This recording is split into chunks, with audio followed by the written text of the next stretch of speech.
안녕하세요. 저는 만 1년 2개월차 백엔드 개발자 김민철이라고 합니다. 비전공자로 시작한 개발자가 토익 프로젝트를 완성한 과정을 들려드리겠습니다. 저는 발표할 때 조금 긴장을 하는 편이고 미리 써둔 스크립트를 읽기 때문에 자연스럽지 않을 수 있습니다. 감안해 주시고 들어주시면 감사하겠습니다. 네, 먼저 제가 만든 토익 프로젝트를 소개하겠습니다. 저는 개발자들을 타겟으로 웹사이트를 만들었습니다. 개발책마다 어느 연차에 읽는 게 좋을지 추천 시기를 알려주는 사이트입니다. 그러면 왜 이걸 만들고자 했냐면 어떻게 보면 제 불편함이 원인이었습니다. 저는 대학 졸업 후에 비전공자로 코딩을 처음 배우기 시작했어요. 그때 인터넷에서 좋다는 책들을 도서관에서 여러 권 빌려봤습니다. 그렇지만 빌렸던 책들의 대부분은 읽기에 너무 어렵거나 무슨 소리인지 이해가 가지 않더라고요. 예를 들면 지금은 최고의 책이라 생각하는 객체지향의 사실과 오해, 이 책을 제가 파이썬 문법을 공부하면서 처음 봤는데 인문학 책처럼 느껴지더라고요. 조직에 관한 인문학 책인 줄 알았습니다. 그렇게 이 책도 반도 못 읽고 반납했습니다. 이렇게 여러 번 책 선택에 실패한 경험이 쌓인 거죠. 그러다 어느 날 개발자들끼리 읽기에 좋은 시기를 공유해주는 사이트를 만들면 좋겠다는 생각이 났고 토이 프로젝트로 만들게 됐습니다. 처음 사이드 프로젝트를 만들 때는 같이 부트캠프를 졸업한 프론트엔드 동기분을 섭외해서 진행을 했어요. 하지만 서로 회사 일이며 일정 맞추는 게 힘들어서 거의 진도를 못 나갔습니다. 그러던 어느 날 저희 회사 CTO님께서 주니어 때는 혼자서 토이 프로젝트를 다 만들어 보라고 하셨습니다.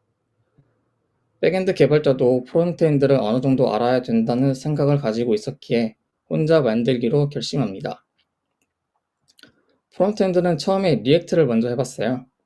니콜라스가 쓴 리액트 책 사서 보는데 어렵더라고요. 리액트를 겪고 뷰를 해보니까 또 뷰는 할만한 거예요. 그래서 뷰를 선택하게 됐습니다. 캣팀 판교님 강의도 듣고 뷰 책들도 몇 권 읽으면서 만들었습니다. 또 실 사용될 인프라의 구성은 처음이었어요. 그래서 해보고 싶었던 무중단 자동 배포, 로드 밸런스로 분산 환경도 만들어 볼 수 있었습니다. 물론 이 과정에서 삽질도 많았습니다. 특히 AWS는 비용도 무서워서 항상 긴장을 하고 인프라를 만졌던 기억이 납니다. 백엔드 코드를 짤 때도 단순히 한 번 보여주고 말 서비스라 생각하지 않았고 서비스가 잘 될 거라는 김칫국을 항상 마시면서 개발을 했습니다.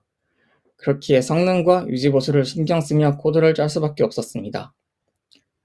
새로운 기능들을 추가해보면서 유연한 설계의 중요성을 많이 느낄 수 있었습니다. 다음은 제가 느낀 토이 프로젝트의 장점과 힘들었던 점입니다. 토이 프로젝트의 가장 큰 장점은 저는 기능 주도 개발 이렇게 부르고 싶습니다. 토이 프로젝트를 만들다 보면 추가하고 싶은 기능들이 생깁니다.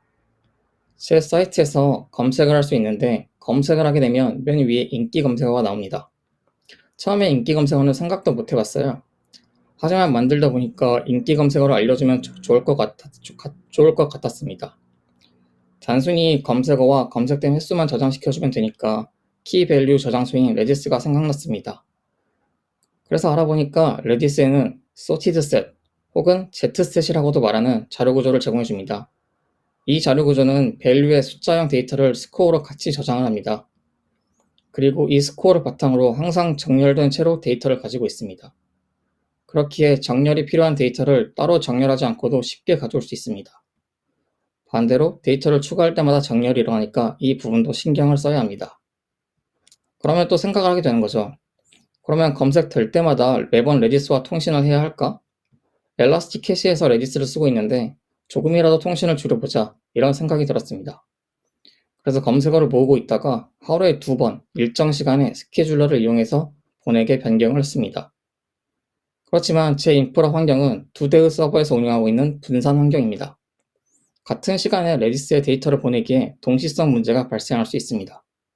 그래서 어제부터는 이걸 해결해 보려고 레디스 파이프라인을 공부해 보고 있습니다. 인기 검색어를 구현하면서 sortedset이라는 자료 구조도 알게 되었고 스케줄러도 직접 구현해 본 건 처음이었습니다. 또 레디스 파이프라인과 분산학을 같이 공부해 보고 있습니다. 이렇게 기능을 넣어가면서 다양한 것들을 배울 수 있습니다. 또 이건 혼자 프로젝트를 하는 것의 장점인데요. 개발 전반적인 이해도가 올라갑니다. 프론트엔드를 처음 해보면서 프론트엔드의 데이터의 흐름을 조금은 이해할 수 있게 되었습니다. 아, 이게 컴포넌트구나. 아, 이게 그 유명한 상태 관리구나. 등등 조금은 프론트에 친숙해질 수 있었습니다. 인프라도 직접 구현해보면서 서버 간의 흐름을 어떻게 구성하는 게 좋을지 생각해보면서 인프라 아키텍처 이해도가 증가합니다. 그리고 이건 또 정말 중요한 장점인데요. 아무래도 제 계좌에서 돈이 나가기 때문에 보다 비용과 성능을 고려하며 코드를 짜게 됩니다.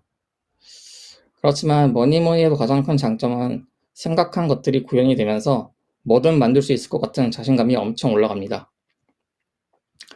그렇다면 혼자 프로젝트 했을 때의 힘든 점을 알려드리겠습니다. 가장 큰 건 기술에 대한 타협입니다. 저는 백엔드 개발자인데 프론트엔드를 어디까지 공부를 해야 하는 게 맞는지 그걸 정하는 게 힘들었습니다.